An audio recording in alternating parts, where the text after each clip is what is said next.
Alright guys, so in today's video I'm going to be showing you the best hero loadouts for almost anything. So the first loadout we're going to be looking at is my Lynx loadout, which is MSK obviously. So I usually use Lynx instead of Banshee because I think it's easier to get to Horn, you get there faster and you have a better chance of beating it. And my team perk is totally rocking out. So how you can unlock it is by getting Dennis, I think his name is, which you could just use a hero voucher I think, from Ventures and then you can get him. So I have Subwafers and Battle Beat. So Subwafers, you just gotta break metal and you'll get Subwafers. And then Battle Beat, it says eliminate 10 enemies in 9 seconds. It grants Rock and Riff, which is crit rating by 160. And I usually use crit rating instead of Bomb Squad Kyle because I stay alive better than some other people, and so I use her. And then I have hardware damage, and then obviously I have Demo Penny with launcher damage. Alright guys, so my second build, I'm going to be showing you my melee build. I don't really use melees, but if you do, this would be helpful. So obviously only use this if you're using swords, axes, or scythes, because she only buffs those.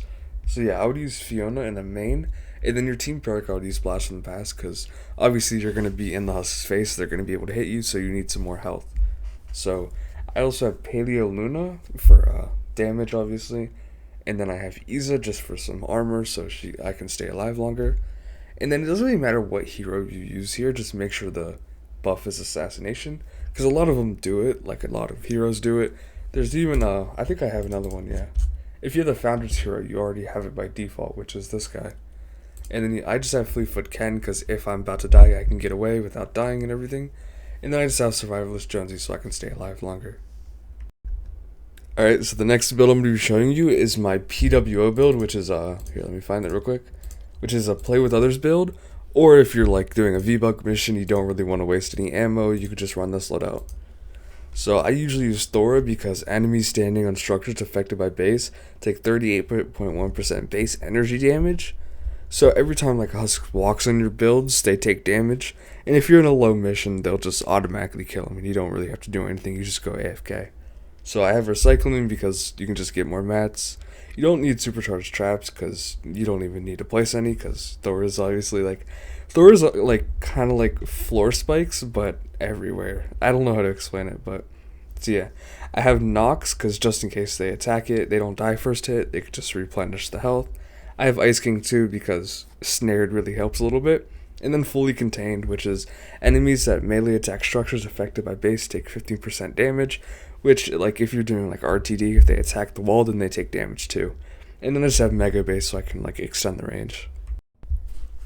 Alright, so the next hero loadout is going to be Archaeologist, which is my farming loadout. And the reason I sound different is just because I just woke up. I fell asleep last night, and I couldn't finish it.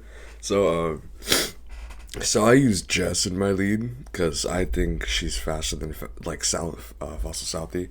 So, like, she can get more hits off without, like, running out of stamina.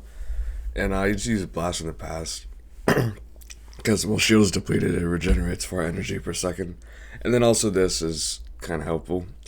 So I usually do pickaxe damage, because if my anti-material charge does, like, wear out and I have no energy, it just makes the pickaxing a little bit faster. And then this one is have a 33% chance to drop additional ingredients. That's really helpful if, like, because if you're farming, you would like some planks, carved, efficient, and stuff like that, so that'll help you get that too. And then just Saurian Hide, so I could just have a little bit more armor. So my next loadout is my Fleetfoot Ken loadout, which is like, when I'm in my home base, I can move around a little bit faster, and I can, like, build stuff faster, you know what I mean? So I'm just gonna, like, gloss over it, I'm not really gonna cover it, but it's just Fleetfoot Ken, Dire, and then some other random heroes. And then Gadgeteer, just in case I need to do, like, a glitch. And then Soaring Mantis, so I can also go faster with that, too.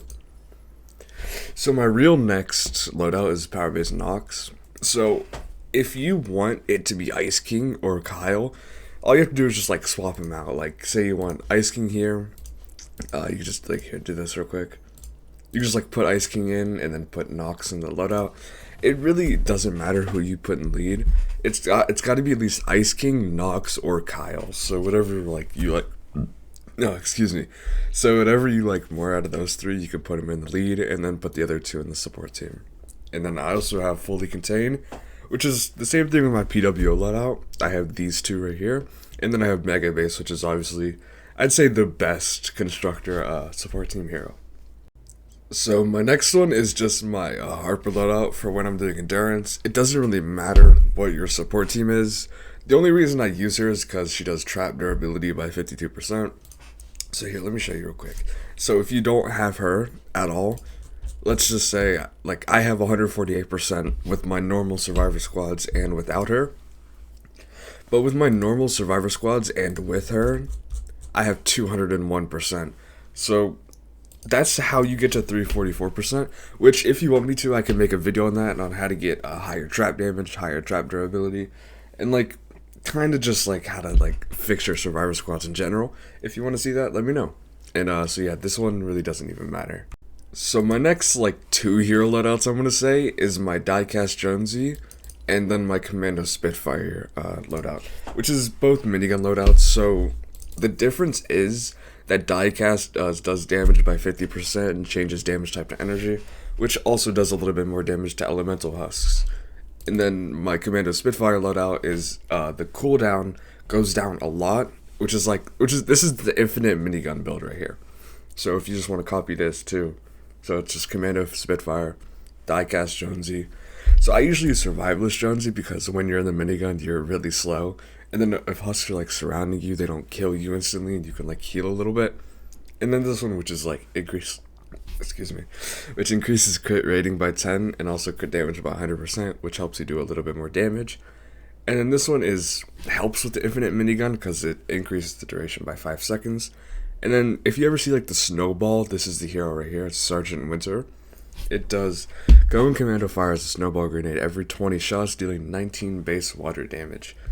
And then, so, my Diecast Jonesy build is the exact same thing, just like swapped out Commando Spitfire and Diecast Jonesy. And so my next build, which is my favorite build by far, is my Farrah build. This is for the Xenon bow and the vacuum tube bow. And if you don't know already, these are the best perks for the Sunbeam. Yeah. So obviously make your Xenon bow and your vacuum tube bow Sunbeam because the damage is way better than just the fire rate. Because you have just a random fire rate perk. That's like a base perk, so you don't even need to do Bright Core. Sunbeam is way better because it does a lot more damage too. So they're the exact same perks, which is reload speed, fire rate, crit damage, and crit rating. And then the Xenobow 6 perk is Affliction because, what's it called? I think it's Snaring? Let me check. Yeah, the Snaring does absolutely nothing. It's terrible. And the Affliction just does a little bit more damage after, like, you shoot him. So then, like, if a husk is one shot and you don't want to use another bullet, the Affliction damage kills him by itself, so you won't need to shoot again. Alright, so for the hero loadout, I have Farrah because, Redline does increase his sniper damage by 17%, but she doesn't do anything when she's commander. It's just like the fire rate, which you have a fire rate perk, so you don't really need to do that. And so then I have Rapid Raider Jonesy, which is increased critical damage by 75% to snipers. Locked and Reloaded because every time, since the Xenobow and the Vacuum Tube Bow have one bullet, you reload after every time you shoot it, which, like this guy says, increases weapon damage by 50% after reloading.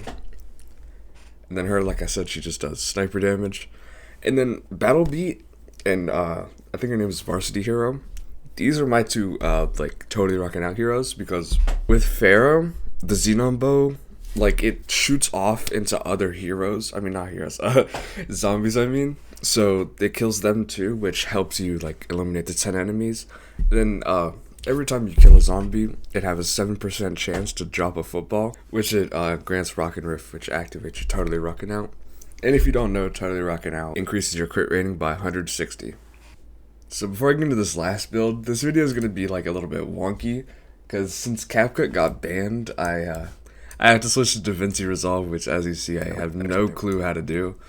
And yeah, so I'm going to start working on it though. I'm going to try to get better at it. And try to get better videos too. So the last build I'm going to be showing you is just my Madcap build, which is like, it's kind of like Infinite Teddy kind of, but with the new Madcap hero. So I have Madcap in my commander slot, and then I have Happy Holidays as my team perk. Under Warranty, which Teddy has a 100% crit chance against new targets and a 5% chance to malfunction, which is like every time they shoot a hero, it has a 5% chance to swap to a new zombie, and then like it has another 100% chance to crit, so it does a lot of damage to them too. And the next one is Bear With Me, which is increased Teddy duration by 4 seconds. My third one is increases Teddy damage by 30%. This one just increases Teddy range by 2 tiles. And then this one is every 39 eliminations, gain 1 charge fragment, which I don't even know what it does. Just let me know in the comments what it does. I don't really use Outlanders.